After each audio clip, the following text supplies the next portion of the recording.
ಕ್ರಿಸ್ತನಲ್ಲಿ ಪ್ರೀತಿಯಿಂದ ಕರೆಯಲ್ಪಟ್ಟಂತಹ ಎಲ್ಲ ನನ್ನ ಸಹೋದರ ಸಹೋದರಿಯರಿಗೆ ಯೇಸು ಕ್ರಿಸ್ತ ನಾಮದ ಮುಖಾಂತರ ವಂದಿಸುತ್ತಾ ಜನವರಿ 28ಕ್ಕೆ ನೇಮಕವಾದ ರಾತ್ರಿಯ ಗೀತೆ.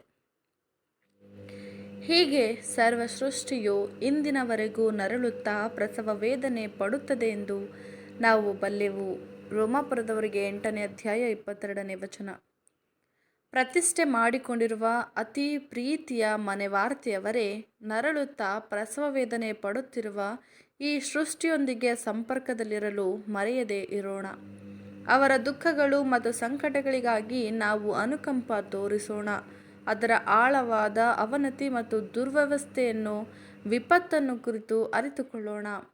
ಅದರ ದುರ್ಬಲತೆಯನ್ನು ನೆನೆದು ಅವರ ಭೀಕರ ಭಾರಗಳಾದ ಆನುವಂಶಿಕ ಕಳಂಕಗಳು ಮತ್ತು ಅದರ ಪರಿಣಾಮದಿಂದುಂಟಾದ ಬಲಹೀನತೆಗಳನ್ನು ನೆನೆಸೋಣ. ಆದ್ದರಿಂದ ಈಗಿನ ಅಜ್ಞಾನ ಮತ್ತು ಮೂಢನಂಬಿಕೆಯಲ್ಲಿರುವ ಪರಿಸರದ ಸ್ಥಿತಿ ಮತ್ತು ಅದರ ಬಹುಕಾಲದಿಂದ ಸ್ಥಾಪಿತವಾದ ಸಾರ್ವಜನಿಕ ಭಾವನೆಗಳು, ತಪ್ಪುಗಳು, ಅದೇ ಸಮಯದಲ್ಲಿ ನಾವು ಸಹ ಇನ್ನೂ ಪಾಪದ ಶರೀರದಲ್ಲಿ ಇದ್ದೇವೆಂದು ಮತ್ತು ಪಾಪದ ನಡವಳಿಕೆಗಳು ನಮ್ಮಲ್ಲಿ ಆಗಾಗ್ಗೆ ನೋವಿನಿಂದ ಕೂಡಿದೆ, ಅದು ಅನೇಕವಾಗಿಲ್ಲದೆ ಇದ್ದರೂ ಸ್ವಲ್ಪವಾಗಿದೆ ಎಂದು ನೆನಪಿನಲ್ಲಿಟ್ಟುಕೊಳ್ಳೋಣ. ಮತ್ತು ನರಳುತ್ತಿರುವ ಸೃಷ್ಟಿಯ ಕೂಗು ಸೇನಾಧೀಶ್ವರನಾದ ಕರ್ತನ ಕಿವಿಗಳಿಗೆ ಕೇಳಿಸುತ್ತದೆ ಮತ್ತು ಅದರ ಬಲವಾದ ಮತ್ತು ಕರುಣಾಜನಕ ಮನವಿಯು ಆತನ ಪ್ರೀತಿಯುಳ್ಳ ಹೃದಯಕ್ಕೆ ಮುಟ್ಟುತ್ತದೆ.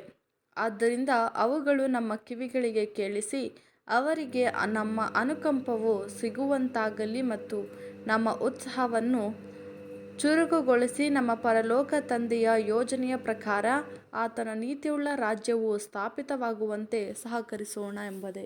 ಆಮೆನ್.